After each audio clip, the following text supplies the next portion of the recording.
हमारे YouTube channel JMS coaching centre Pankaj Kumar. दोस्तों नमस्कार, कक्षा 10वीं में आपका स्वागत है। अगर ये वीडियो अच्छा लगे तो लाइक और सब्सक्राइब करें। जो मैंने वीडियो एक्सरसाइज 8.1 से लेकर 8.4 तक का प्रश्न का उत्तर मैंने समझा कर दिया, और अगर क्लास 10th का विद्यार्थी अगर ये सब सपोर्ट करे तो ये वीडियो बनाकर भेजूँगा। अगर छोटा सा मिस्टेक हो जाए तो आप मुझे छोटे भाई समझकर माफ़ कर दीजिएगा। गलती उसी से होती है जो लोग समझदार होते हैं। अनपढ़ लोग क्या जानेंगे कि गलती कहाँ। अगर समझदारी होगा तभी न वो जानेंगे कि गलती कहाँ होगा। तो मैंने आपको कम समय में आपको ये सारे जो इतना क्वेश्चन बनाया हूँ, और उसी का सभी का मैं उतना समझाऊंगा नहीं। जहाँ तक मैंने क्वेश्चन को डील कर दिया था वहाँ तक का एक्सरसाइज को सारे को मैं वीडियो बनाकर भेज दूँगा। देखिए कुछ है, थोड़ा सा मैं बता देता हूँ, सूत्र को बता देता हूँ, और बाकी सारे हिसाब को मैंने ऊपर ही ऐसे ही लेते चलेंगे। कहा है कि मैं ये सारे वीडियो बनाकर छोटे से वीडियो बनाकर भेज दिया हूँ। तो देखिए बिना टाइम लेते हुए हम समझाने जा रहे हैं सूत्र की ओर। देखिए त्रिकोणमिति, अगर त्रिकोणमिति का बात होगा तो इसमें कोण 90 डिग्री का ही चर्चा चलेगा। तो देखिए मैंने तीन त्रिभुज बनाया हूँ। देखिए 90 डिग्री के सामने वाली भुजा क्या होता है? कर्ण। कर्ण क्या होता है? यानी एक बाप के 3 बेटा, यानी कहने का मतलब है ये हो गया बाप। कर्ण क्या हो गया? बाप। लंब आधार क्या हो गया? उसका बेटा। तो इसी तरह से देखिए तो हम लंब आधार क्या चीज़ पर निर्भर करता है? थीटा पर निर्भर करता है। कर्ण तो क्या होता है? बाप होता है, इसीलिए ये क्या होता है? शेर होता है। कर्ण शेर है तो कर्ण तो सबसे बड़ा भी होता है। तो इसी तरह से देखिए यहाँ अगर थीटा यहाँ है तो लंब क्या हो जाएगा? नीचे वाला हो जाएगा, और कर्ण तो चेंज नहीं होता है, आधार ये हो जाएगा। तो इसी यहाँ पर देखिए थीटा के सामने वाली भुजा को लंब कहा जाता है। लंब और आधार आपस में बदलते रहता है। देखिए पाइथागोरस प्रमेय, एक समकोण त्रिभुज में कर्ण का वर्ग अन्य दो भुजाओं के वर्गों के योग के बराबर होता है। यही देखिए हम बोलना चाह रहे थे। कर्ण क्या होता है? ये लंब और आधार दोनों मिलकर कमाएगा, तो ये कर्ण इकल्ला कमाएगा। तो देखिए यहाँ पर देखिए कर्ण का स्क्वायर बराबर होता है लंब का स्क्वायर प्लस आधार का स्क्वायर। तो हमको कर्ण अगर पावर हटेगा तो इधर क्या चल जाएगा? अंडर रूट में चल जाएगा। तो क्या होगा? लंब स्क्वायर अंडर रूट लंब स्क्वायर प्लस आधार स्क्वायर। देखिए यहाँ लंब, अगर हमको लंब निकालना चाहिए तो क्या करेंगे? बप्पा में बेटवा को घटाना पड़ेगा। कहने का मतलब क्या होता है? कर्ण क्या होता है? बड़ा होता है। तो क्या करेंगे? आधार में घटाएंगे, कि अगर बप्पे में बेटवा घटा देंगे तो इसीलिए क्या करेंगे? कर्ण में से क्या करेंगे? आधार को घटाएंगे। तो इसी तरह से आधार हमको निकालना रहे तो क्या करेंगे? बाप में बेटा को घटाना पड़ेगा। तो कर्ण क्या हुआ? उसका पिता हुआ, और लंब को क्या करेंगे? कर्ण में घटाएंगे। अब ये इसी तरह से देखिए कर्ण का इंग्लिश पूरा होता है हाइपोटेन्यूस, इसी एच से सूचित करते हैं। पर लंब को क्या बोलते हैं? परपेंडिकुलर, इसीलिए पी से इसको संकेत करते हैं। अभी मतलब बेस मतलब आधार, इसे बी से सूचित करते हैं। त्रिकोणमिति, ये निष्पत्तियाँ तादात्म्य अनुपात कितने होते हैं? 6। ये तीनों क्या होता है? एक ही होता है। निष्पत्तियाँ तादात्म्य अनुपात कितने होते हैं? 6। साइन, कोस, टेन, सेक, कोसेक और कोट। इसी तरह से अब खाली क्वेश्चन को हम देखने जाएंगे, और सूत्र में उतना टाइम नहीं लेंगे। कहा है कि मैं ये सारा वीडियो मैं पहले से ही भेज दिया था। देखिए ये इसका पूरा नाम हम लिख दिए थे। साइन के पूरा नाम साइन, कोस के कोसाइन, टेन के टेंजेंट, कोट के कोटगेंट, सेक के सेकेंड और कोस के कोसेंट। तो अब इसी तरह से अब सूत्र हम साइन थीटा बराबर पढ़ें, क्या होता है लंब बट्टा कर्ण, और कोस का होता है आधार बट्टा कर्ण, टेन थीटा बराबर क्या होता है लंब बट्टा आधार। इसी तरह से ये तीन आद कर लीजिए, इसी का अपोजिट ये है, ये तीनों है। तो देखिए साइन का उल्टा होता है क्या कोसेक, तो ये क्या होगा जाएगा h/p, और कोस का क्या होता है b/h, तो इसका क्या हो जाएगा h/b, और टेन का क्या होता है p/b, तो इसका हो जाएगा कि b/p। तो हम देखिए अब साइन को हम ये देखिए इसका अब उल्टा कहने का मतलब देखिए साइन का उल्टा क्या होता है कोसेक। तो देखिए यहाँ पर क्या इसके जगह पर हम क्या लिख सकते हैं 1/, कोसेक कर सकते हैं, और कोस के हम क्या लिख सकते हैं 1/, सेक, और टेन का क्या लिख सकते हैं 1/, कोट भी लिख सकते हैं। इसी तरह से कोसेक को हम क्या लिख सकते हैं 1/, साइन, 1/, साइन कर दिए, और सेक के क्या लिख कर सकते हैं 1/, कोस, और टेन के क्या कर सकते हैं 1/, टेन, कोट का 1/, टेन भी लिख सकते हैं। तो अब इसी देखिए जिसका उल्टा होता है ना साइन, किसका उल्टा है कोसेक का, तो इसका क्या हो जाता है 1। तो देखिए मैंने सिद्ध करके बता रहा हूँ, सिद्ध किया हूँ। देखिए साइन थीटा बराबर क्या होता है लंब बट्टा कर्ण, और कोसेक का क्या होता है लंब बट्टा लंब बट्टा कर्ण बट्टा लंब। तो देखिए ये सारे क्या होगा कटेगा तो क्या आ जाएगा 1 आ जाएगा, तो 1 यहाँ पर आ गया। इसी तरह से कोस और सेक बराबर क्या होता है 1, टेन गुना कोट क्या होता है 1, टेन थीटा बराबर सूत्र होता है साइन थीटा बटा कोस थीटा, और कोट थीटा बराबर क्या होता है कोस थीटा बटा साइन थीटा।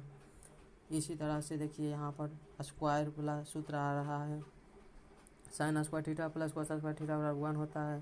साइन स्क्वायर अगर साइन स्क्वायर थीटा तो ये देखिए प्लस में तो इधर जाएगा तो क्या हो जाएगा माइनस में, तो माइनस में भेज दिए। तो साइन थीटा बराबर क्या होगा √1 - कोस स्क्वायर। और इसी तरह से देखिए कोस स्क्वायर बराबर क्या हम करेंगे 1 - साइन स्क्वायर, तो साइन स्क्वायर कर दिए। तो कोस बराबर क्या होगा √1 - साइन स्क्वायर। देखिए 1 से 5 सूत्र बन रहा है, तो आप ये याद रख लीजिए sine square theta plus cos square theta बराबर 1। अब देखिए इसी का sec square theta minus tan square theta बराबर क्या होता है 1, तो सेक स्क्वायर बराबर क्या हम लिख सकते हैं 1/, टेन स्क्वायर। इसी तरह से 1 से 5 हो रहा है, तो ये याद कर लीजिए और ये याद कर लीजिए, और cosec square theta minus cot square theta को याद कर लीजिए। ये 3 याद कर लीजिए, ये अपने ही ऑटोमेटिक आप सूत्र से निकाल सकते हैं। तो इसी तरह से ये भी सूत्र है, देखिए साइन 2a बराबर होता है 2 10a बटा 1 प्लस टेन स्क्वायर a। तो और कोस 2a बराबर होता है 1 माइनस टेन स्क्वायर a बटा 1 plus ten square a। Ten 2a बराबर होता है 2 10a बटा 1 माइनस टेन स्क्वायर, और टेन स्क्वायर बराबर होता है 1 2 10 बराबर ये भी सूत्र होता है 1 प्लस टेन स्क्वायर a बटा 1 प्लस कोटा स्क्वायर a। अब देखिए ये एक्सचेंज वाला सूत्र sine into 90 degree minus theta बराबर कोस थीटा, कोस इंटू 90 डिग्री माइनस थीटा बराबर क्या आता है साइन थीटा। तो आप ये याद कर लीजिए, और जो रेड में मारे वो याद कर लीजिए। ये दो देखिए इसमें देखिए आप ये नहीं समझ लीजिए, ये आइडेंटिटी दूसरा है, और जो मैं बताने जा रहा था उल्टा। ये देखिए इसमें दूसर साइन का क्या होता था कोसेक, मगर यहाँ पर क्या है देखिए सेक, यहाँ कोसेक का क्या हो गया उल्टा हो गया। यहाँ पर आप तनी थोड़ा सा दिमाग लगा के लॉजिक से याद कीजिएगा। और देखिए सूत्र को हम मान सारणी आप कैसे सिद्ध कीजिएगा, आपको याद कैसे रखना है। देखिए आप पहले 0 लिखिएगा, फिर पहले 0 डिग्री, फिर 30 डिग्री, फिर 45 डिग्री, 60 डिग्री, 90 डिग्री। आपको फिर से 0 से स्टार्ट करना है, 0 1 2 3 4 तक 4 तक आप कीजिएगा, 4 तक कीजिएगा। उसी तरह से फिर आप 4 से सब में क्या कर दीजिएगा, डिवाइड कर दीजिएगा, यानी भागा कर दीजिएगा। 4 से सब में क्या कर दीजिए, भागा। तो भागा करने के बाद क्या करना चाहिए, अंडर रूट कर दीजिएगा। तो सब में अंडर रूट की कर दीजिएगा, सब में अंडर रूट कर दीजिएगा। तो देखिए आपसे पूछेगा ऐसे मान सारणी में साइन 0 डिग्री का मान 0 कैसे होता है, हम एक सिद्ध करके बता रहा हूँ। 0 का वर्गमूल 0 और 4 का वर्गमूल 2, यानी 0/2 क्या हो जाएगा, 0 हो जाएगा।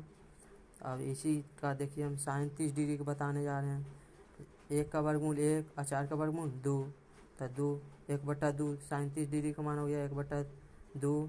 और tan 45 का मान देखिए एक कट जाएगा, एक दुक्का से काट रहे हैं, 1 दुक्का 2, 2 दूने 4।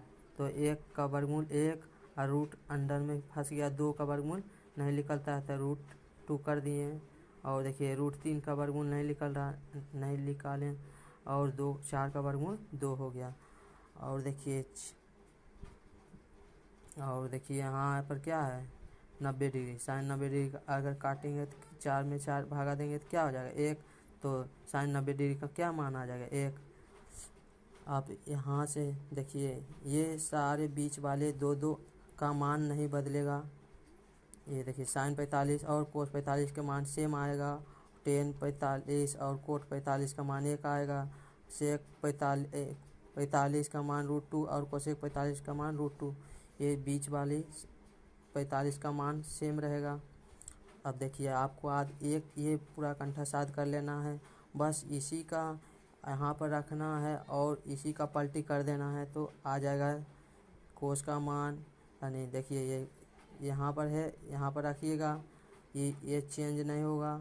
आप इधर से पलटी कीजिएगा तो साइन कोस 0 डिग्री का मान क्या आ जाएगा 1 आ जाएगा, 1 लिख दिए। और इसी का देखिए यहाँ से फिर पलटी कीजिएगा था √2/2। ये यानी बीच क्या होगा, माथा एक ही तरह रहेगा और दोनों हाथ खाली घुमाइएगा तो इसका मान निकल जाएगा।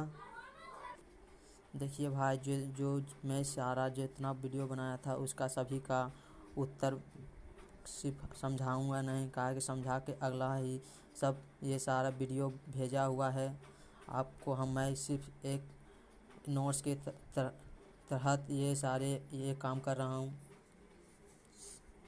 ये देख लीजिए 2 नंबर हुआ क्वेश्चन, और ये देख लीजिए 3 नंबर का क्वेश्चन हुआ है, और ये देखिए 4 नंबर हुआ है। इसी तरह से मैं सारे जितना बनाया था उसी का सबका नोट्स आप ये नोट्स की तरह मैं सबको एक पेज में बताने जा रहा हूँ। देखिए ये 5 नंबर, ये 6 नंबर हुआ है, 6 नंबर। ये देखिए 7 नंबर हुआ है, ये देखिए 8 नंबर हुआ है, और देखिए इधर बताने जा रहा हूँ 9 नंबर ये हो गया है, ये 10 नंबर हुआ है।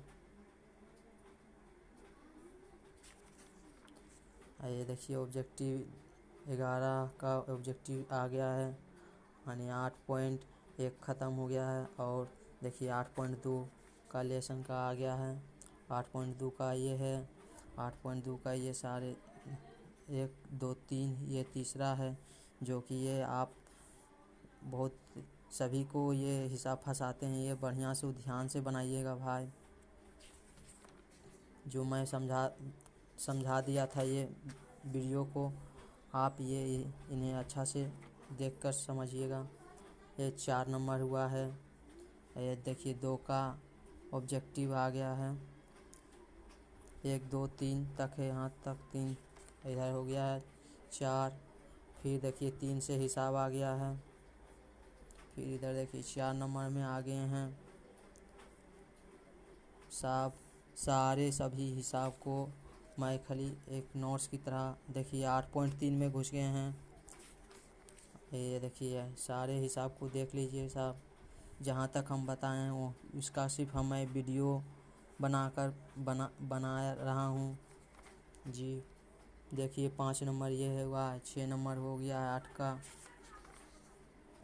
ये देखिए 7 नंबर हो गया, अब देखिए हम 8.4 में घुस गए हैं। 8.4 का देखिए 2 नंबर का हिसाब हो गया है। देखिए 8.4 का ये 3 का 1 2 3 हिसाब हो गया है। और देखिए ऑब्जेक्टिव है 8.4 का ऑब्जेक्टिव। देखिए मैंने सारे को डिटेल से बताया दिया हूँ सॉल्यूशन का। अब देखिए सिद्ध करने वाला एक क्वेश्चन फिक्स ही रहता है 5 नंबर के लिए। देख लीजिए भाई, देख लीजिए,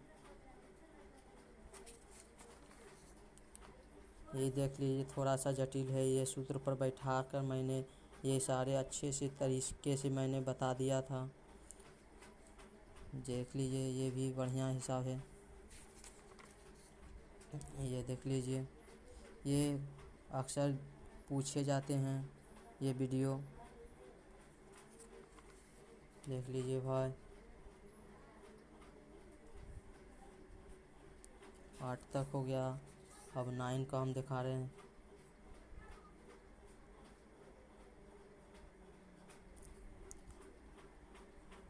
ये देख लिए, यहाँ से लास्ट ख़त्म हो गया है हिसाब भाई। आपको अगर मैंने सूत्र को समझाते वक्त अगर मुझसे गलती हो गया बाकायदगी में, तो आप मुझे क्षमा इसके लिए चाहता हूँ। आपको समझाने के लिए बेटा और बाप का रिलेशन जोड़ा था। धन्यवाद, धन्यवाद भाई।